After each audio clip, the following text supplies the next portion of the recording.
AITA for ignoring my boyfriend when he asked me to split the check with his big family and only paying for my food.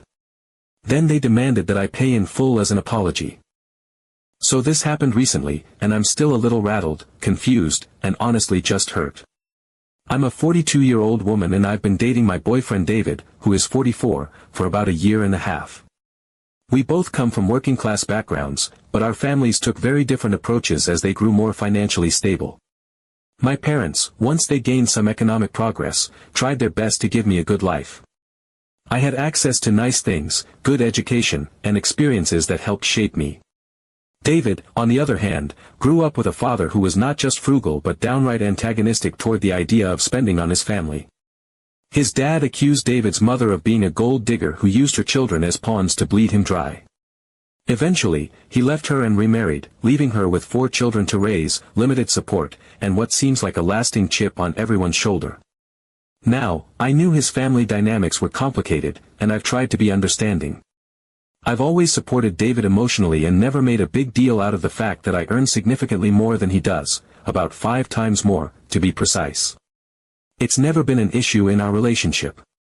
Or so I thought. Then came the invitation. David's mother was turning 65, and there was going to be a big family dinner at a trendy mid-range restaurant in the city. I was surprised to be invited, to be honest. I had always felt a little unwelcome by his family, especially his mother and sisters. Not that they were ever rude to my face, but I got the strong sense that they didn't really care for me. I'm not into anime, or manga, or wrestling, or rock bands from the early 2000s, all of which they seem to obsess over. I never held that against them, but it did make it hard to find common ground. Still, I was glad to be included. It felt like maybe things were warming up. Maybe I was finally being brought into the fold. That optimism died within 10 minutes of arriving at the restaurant. We were a group of 16, David, his siblings, their spouses, a bunch of nieces and nephews ranging from around 8 years old to early 20s, and his mother, of course. I sat next to David at first, but he kept getting pulled into sibling photos, inside jokes, and conversations I couldn't penetrate. They talked over me constantly. The first time I tried to share a story, they all resumed their discussion about some anime episode as though I hadn't spoken. I brushed it off. Social dynamics can be messy. But then it happened again. I was literally starting a sentence, trying to engage with a comment someone made about travel, and I had to start over 3 times. 3 times. Every time I opened my mouth, someone would cut me off or shift the topic. And it wasn't like they didn't hear me, they were actively ignoring me. I ended up finishing my thought to myself, quietly, while everyone carried on. It was humiliating. Only David seemed to notice. He gave me a little shrug and made a half-hearted joke about how rowdy his family could be. He then went off to take another round of pictures with his siblings and sat down 3 chairs away from me afterward. I wasn't completely alone, his niece and a cousin were on either side, but I wasn't part of the conversation either. I just kind of sat there, sipping my drink, watching everyone else laugh and bond. I felt out of place, invisible, and increasingly anxious. I even pulled out my phone at one point just to give myself something to do. When the food came, everyone had ordered pretty freely. Multiple margaritas, expensive appetizer samplers, desserts for the table.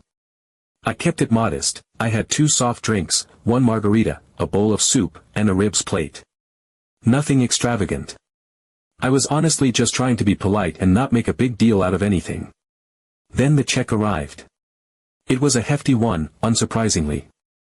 David's mother immediately announced that the cost would be split evenly between the adults, 8 of us in total, since she wouldn't be paying on her own birthday.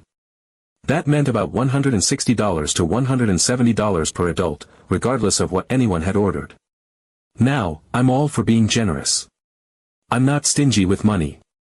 But I don't enjoy being taken advantage of, especially not when I'm already feeling unwelcome. I quietly told David that I'd rather just pay for what I consumed. Or, if it made things easier, I'd be happy to pay for myself, him, and his adult daughter, who had also come along. That would have put me somewhere around $120, which I thought was still generous. His reaction shocked me. His face tightened, contorted is really the only word for it, and he gave me this low, growling whisper that was just short of yelling. He told me not to act up, not to embarrass him, and accused me of being petty over a small amount of money. I felt blindsided. I tried to explain again that it wasn't about the money, it was about fairness. But he wasn't hearing it. His voice was firm, his tone sharp, and I suddenly felt like a child being scolded. I felt bullied. There's no other word for it. So I stood up, excused myself politely, and walked over to the waitress. I apologized for the trouble, asked her to calculate my part of the bill, plus a very good tip, and paid on my own. She was gracious and helpful, and I returned to my seat. As soon as David found out, his face turned red. The whole table went quiet. It was clear that I had violated some unspoken family rule, and I became the villain in an instant. On the way to the car, David exploded again. He said that this would be the last time I embarrass him in front of his family. That I had deliberately made a point of showing off that I had more money, and that I was rubbing it in the faces of people who had sacrificed to attend the dinner despite being low on cash. I was stunned. I had tried to be considerate, tried to avoid conflict, and I was the one being accused of snobbery. I told him flat out that I felt bullied. That being ignored all night, then pressured to pay for food and drinks I didn't consume, and finally being scolded for standing up for myself was not okay. And that if he expected me to continue showing up to family events just to be treated like that again, he was dreaming. I haven't spoken to him since. He sent messages and eventually apologized, but the way he apologized still felt like he thought I was overreacting. He keeps bringing up how his family is poor, how they sacrifice to be there, and how this was just one night I could have let things slide. But why should I always be the one to let things slide? Why is my financial independence a reason to treat me like an open wallet? Some of my friends support me and say I stood up for myself in a situation where I was clearly being mistreated. But a few others have said I'm making a mountain out of a molehill and potentially ruining a relationship over money. But to me, this isn't about money. It's about respect. It's about being made to feel like an outsider and then being scolded when I draw a boundary. So now I'm wondering, am I the asshole for refusing to pay more than my fair share, for not just swallowing my pride and going along with the group? Or was I right to stand up for myself, even if it meant creating tension on what was supposed to be a family celebration? Because from where I'm standing, I don't see how protecting my own boundaries suddenly makes me the villain. Update 1. A few weeks passed after that miserable dinner, and I had started to move on, or at least, I was trying to. I focused on work, spent more time with my friends, and tried to process everything that had happened. I still hadn't replied to David's messages. At first, they were infrequent, just a couple of half-hearted, "Hey," or "Can we talk?" texts, but they slowly began to increase in frequency and emotional weight. He started writing longer messages, saying he missed me, that he had been thinking a lot, that he regretted the way things unfolded. He claimed that he had talked to his family about it, that they realized they were out of line, and that they wanted to apologize. According to him, they were open to starting fresh. He said they wanted to make amends and invited me to dinner again, same restaurant, same setup, just a simple dinner to make peace. To say I was skeptical would be a massive understatement. Every instinct in my body was telling me to steer clear of this potential disaster. But against my better judgment, I started to wonder, what if they really had reflected? What if the tension had made them realize how wrong the whole situation was? What if this was a genuine attempt to make things right, and I refused to show up? Would I be the one holding a grudge while they tried to move forward? So I agreed. I took my time getting ready, but I didn't go all out. I wore something clean and simple. No flashy accessories. No designer bag. I didn't want to give them even the faintest excuse to accuse me of showing off. I told myself I'd be neutral, pleasant, give them a fair shot, and if things went south again, I'd leave, no hesitation. When I arrived, the vibe seemed decent. Not warm, exactly, but certainly not hostile. A couple of people smiled when they saw me, even waved. One of David's sisters made small talk about the weather, and a niece complimented my earrings. I took my seat, heart pounding, but kept my face calm. David was already there, seated beside his mother. He looked a little nervous, but greeted me with a light nod, as if to say thank you for coming. It all felt like maybe, just maybe, this could go okay. The conversation wasn't deep, but it was friendly enough. I made a few comments and this time, people actually responded. Not with excitement, but they didn't completely talk over me either. I still felt like a guest at someone else's family reunion, but the vibe was at least tolerable. I picked something modest off the menu again, nothing extravagant, and stuck to water. Everyone else ordered pretty much as they had last time, maybe even more. Margarita pitchers were flowing, appetizers came and went, and at one point someone mentioned ordering another dessert round. And then the check arrived. I was already mentally preparing for it. I had my card ready, fully intending to pay my share, maybe even cover David and his daughter's meals like I had offered last time, just to keep the peace. But I never got the chance. David's mother, with a tone so matter-of-fact it stunned me, said, "We thought that since you were sorry last time and wanted to do everything honestly, this time you could set an example and pay for everything, as a gesture of apology for that scene." It was like the air was sucked out of the room. For a second, I was convinced I had misheard. I looked around slowly, trying to catch someone's eye, some signal that this was a joke or at the very least a misunderstanding. But no one said anything. Not one person intervened. Not even David. He avoided my gaze entirely. Just stared down at his plate, like if he didn't look at me, he could pretend he wasn't part of this grotesque little play. I stared at him, silently begging him to step in, to shut it down, to do anything at all. But he said nothing. Not a single word. I felt something deep in my chest break. This wasn't about money, not anymore. This was about being humiliated under the guise of peace. About being baited into a fake reconciliation just so they could put me in my place again, this time with a polite smile instead of outright rudeness.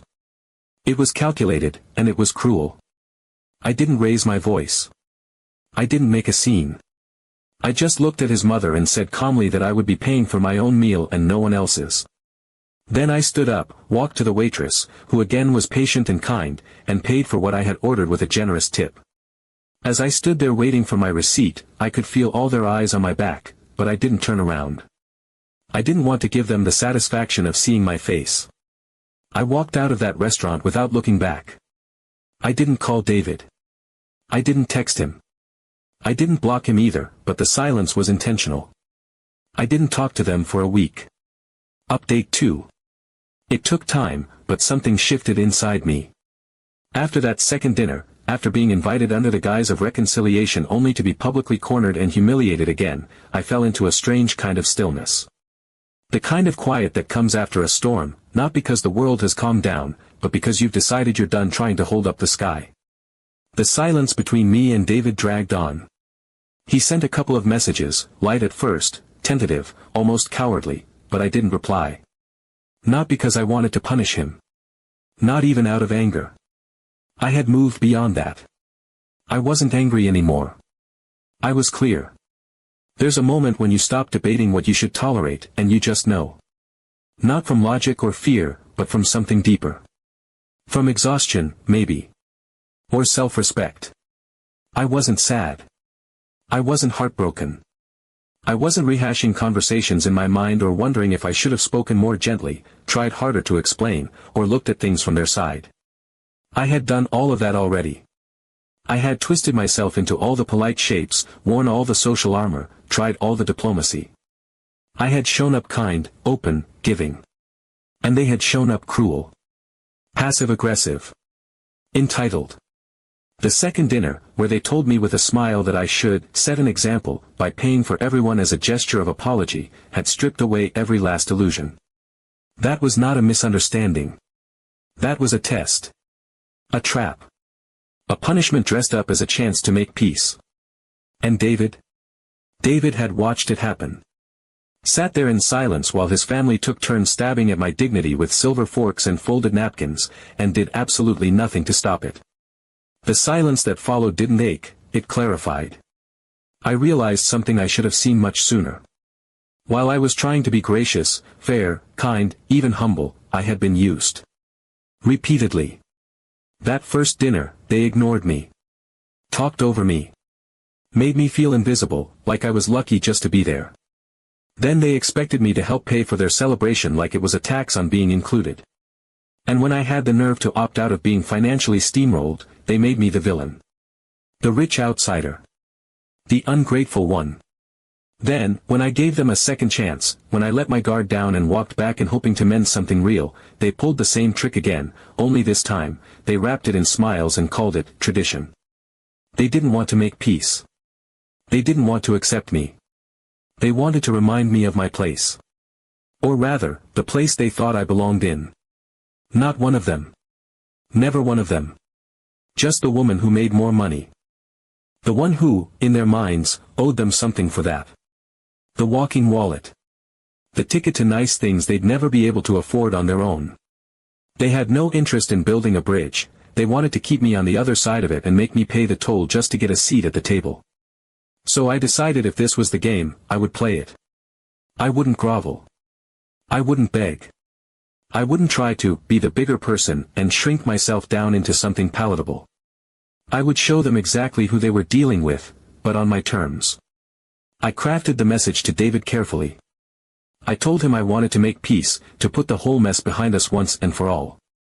I said I wanted to invite his family out, my treat. A real dinner. Something special. A thank you for giving reconciliation a chance.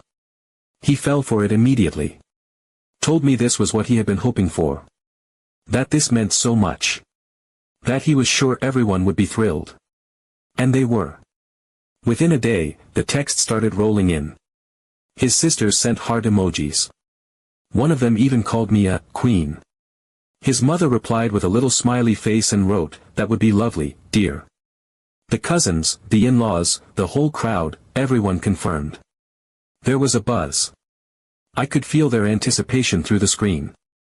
It was the same tone you hear when someone's just found out they're getting an all-expenses-paid trip to somewhere fancy. They were giddy. Not grateful, expectant. They thought they'd won. So I made sure the evening was exactly what they thought it would be. I booked one of the most exclusive restaurants in the city. The kind of place you don't just stumble into, you plan for it, wait for it, budget for it. A Michelin star-level experience on the top floor of a 5-star hotel with panoramic views, soft candlelight, and a string quartet playing classical interpretations of modern ballads. Every detail was intentional. The service was flawless. The wine list read like a novel. The tasting menu had seasonal dishes built around imported truffles, foie gras, hand-rolled pasta, dry-aged cuts, rare shellfish flown in that morning, and sauces made from reductions that had simmered for days. The type of meal where the server comes out to introduce each dish and asks if anyone has questions about the origin of the sea salt. When everyone arrived, I noticed how different they looked. Polished. Trying. Someone had clearly looked up the restaurant. The sisters were in nice dresses, his mother had her hair styled, even the cousins looked more put together. There were glances around the room, wide eyes, hushed commentary about the lighting, the table settings, the view. They weren't just surprised, they were impressed. This was not their world, and they knew it. I welcomed them with warmth. Smiled. Complimented their outfits. Said how happy I was that we could all be together, that it felt like a fresh start. And then I ordered. And I didn't hold back. I consulted with the sommelier. I asked about specials. I picked dishes I had never tasted before and savored every bite. Truffle-infused scallops with a beurre blanc so delicate it nearly melted into the plate. Hand-cut tagliatelle with aged parmesan and shaved black truffle. Duck breast seared to perfection, resting on a bed of wild mushroom risotto. I tried the caviar trio with 3 different kinds of roe, paired with a flight of champagne. I asked for tasting notes. I lingered over the courses. And they watched. At first, they were timid. But then the atmosphere swallowed them up. The wine flowed. The laughter came more easily. Someone asked if they could try the oysters. Another pointed to the steak tartare. Slowly, they began to follow my lead. Bottles were opened. Appetizers ordered freely. Dessert sampled just because they looked pretty. They started to relax into it, this strange new luxury. One of his sisters called it a dream. His mother said it felt like something out of a movie. They kept saying how nice it was that we could do this. How amazing it was to be all together like this. How cool I was for making it happen. And I nodded, smiled, agreed with every word. Every compliment. Every toast. And when the check came, over $2,000, neatly tucked into a black leather folio, I picked it up with all the grace in the world. I glanced at the total. I didn't blink. I looked up and smiled and said, well, as usual, let's split it among everyone, right? Some were shocked, some were angry, and some seemed to be thinking. Update 3. Exactly 1 week after that dinner, the one I now refer to in my head as the reckoning, I received a message from David's sister. It came unexpectedly, late in the afternoon while I was finishing up work. I had braced myself for some snide remark or another passive-aggressive jab, but instead, I found something very different. Her message was short, simple, and sincere. She wrote, "Do you want to meet and talk honestly?"